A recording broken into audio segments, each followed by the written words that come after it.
Lord have mercy. WNBA season ended Sunday night, a few days ago now. Game 5, decisive Game 5. A lot of controversy. A lot of controversy in how the game was played. A ton of controversy in how the game was officiated. And now, controversy on the ratings. The WNBA just cannot help themselves, and they cannot stay away from killing my voice talking about them, as you can tell, and making negative and quite frankly embarrassing headlines. Game 5, decisive Game 5 for the championship in this new season of explosive growth, all because of Caitlin Clark, Caitlin Clark fans who tuned in. The game drew 2.1 million fans. Like I said, I didn't think they'd top 1 million after the first round, outside of Caitlin Clark's 2 playoff games against Connecticut when she got eliminated. I was wrong. They've had some pretty strong showings in the finals, topping 1 million just about I think every game. And Game 5 was 2.1 million. Caitlin Clark did not have the 2 highest rated games. Her first game on an NFL Sunday was 1.89 million, I think. And none of the other finals games got to that number. They got close, a lot closer than I thought they would. And her game where she got eliminated, the second one on a Wednesday, got 2.54 million. Pretty crazy. And then this Game 5 got 2.1 million. Thinking, wow, at least there's interest there. So, at least the WNBA can build on this. As Lee Corso on College Game Day would say, not so fast, my friend. So as it turns out, it looks like these numbers were manipulated. They're not, well, I mean, you can't really call them fake because it's not like they weren't watched, but apparently a lot of people had to watch them whether they wanted to or not, if they wanted to also watch Sunday Night Football and the National League Championship game. The Major League Baseball NLCS. There's a game against the Mets and the Dodgers. YouTube TV apparently has a split screen option. I've been thinking about getting it, honestly. Even with all this, I'm still thinking about getting it. And if you wanted to watch Sunday Night Football, the Jets versus the Steelers, if you wanted to do a split screen with that and the National League Championship Series game, they also put the WNBA Game 5 on there for you, whether you want it or not. I'm not going into details, mainly because I don't really know how it works, and 2, I want to try to keep these videos under 27 minutes. I want to keep them in like the 10 to 15 minute range, but they give me a lot to talk about. What can I tell you? A lot to be done. I thought I'd be talking about other stuff now and trying to prove I can talk about something other than the WNBA, and they've not. So, but yeah, apparently they use this to boost their viewers. I mean, I'm sure some of it was marketing, like, you got to watch this, but it's a big turn off that they would do that in the first place, even if it was not for views, to get you to watch, and then it looks like it inflated their final tally. Again, it's like my video I said yesterday, with Caitlin Clark out there playing. She was able to basically take a lot of attention off of how poorly run this league is. I mean, this league is run like a dumpster fire. That's all there is to it. They just keep pouring gas on it. More and more gas, throw more and more tires in it to make sure that fire keeps burning for a long time. They just can't get out of their own way. And like I said, the game was terrible. The 2 big players on New York Liberty, Brianna Stewart and Sabrina Ionescu, shot horribly. The Minnesota Lynx on the box score didn't do much, but they had some pretty bad plays too. But they're also being mugged the whole game, with very much approval by the officials. Jason Whitlock made a very, very good point yesterday. He's got a show Fearless on Blaze TV. You can see snippets of it on YouTube. I would highly recommend watching that. He said, now these players, they have the spotlight on them for these games the same way Caitlin Clark has every single game this year.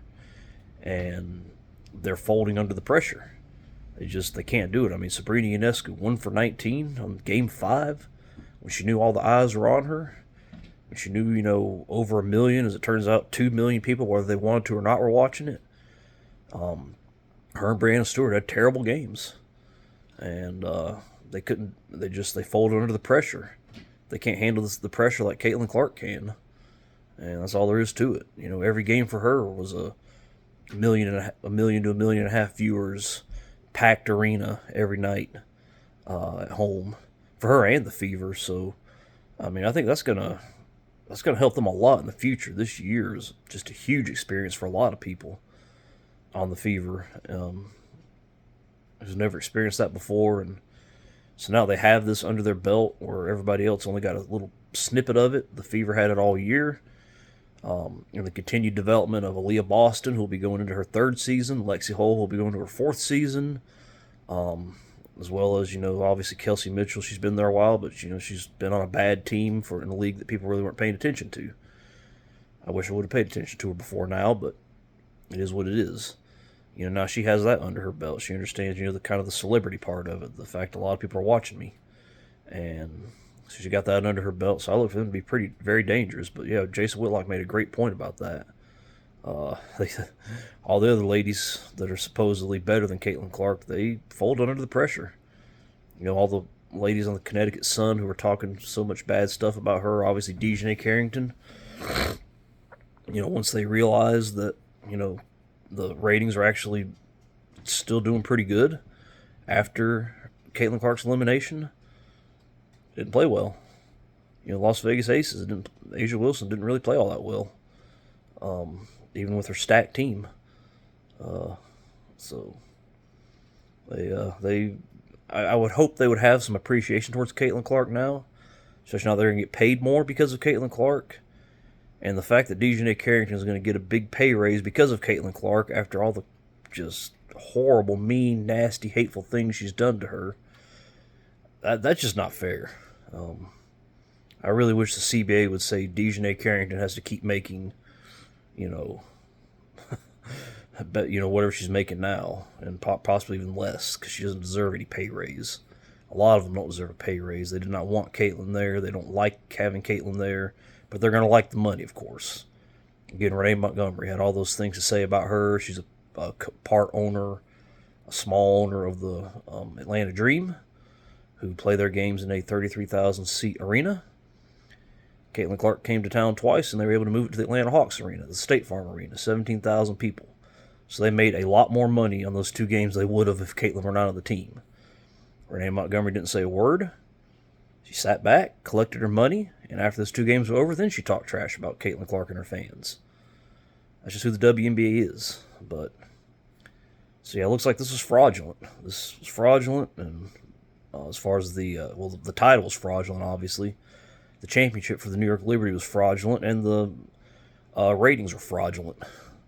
And how fraudulent were they? I don't know. That's a sad thing. I mean, I think they would have done respectable. This is a league that's growing. I mean, they're in a bad place. There's no two ways about it. I've talked about it a million times. It's their 27th season. Still only have 12 teams. Most of those teams, all those teams average, most of them average, 8,000 people attending their games or less. And I think even the best teams average like 12,000. Like the New York Liberty, and I think the Las Vegas Aces average 10,000. I mean, there's no hiding. This league's in a bad place, and for them to have just the natural growth they had, having finals games and over 1 million viewers for the first time in a long time, that's good. They didn't have to manipulate it. That's the problem. I don't like manipulation. That's the biggest thing that turned me off of NASCAR. I was obsessed with it for a long time. I'll do a NASCAR video tomorrow. It's a very somber 20th anniversary of a horrible tragedy at a race I was at, and the tragedy happened for a group of team members trying to fly there. I'll talk about that tomorrow. But NASCAR, which I was obsessed with for so long, they just had to manipulate everything. Debris cautions. They finally did stage racing. They said we're not going to hide it. We're bunching the field back up. The championship manipulation, taking away the points, and putting everybody back together for the last 10 races. I go on and on about that, but they didn't have to do this. They didn't have to manipulate the final game. You know, if the New York Liberty won or lost, it didn't matter. If they think the New York media or New York fan base cares, well, guess what? The Yankees are back in the World Series.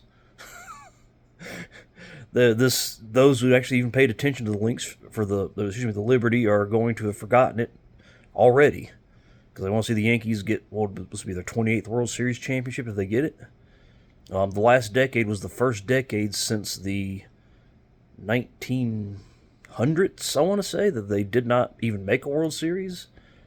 Every decade from, I believe, the 1910s, or at least the 1920s onwards, the Yankees at least made it to one World Series. But from 2010 through 2020, and really through 2023, they didn't even make a World Series. Now they're back. So the New York fan base, the New York media ain't going to care.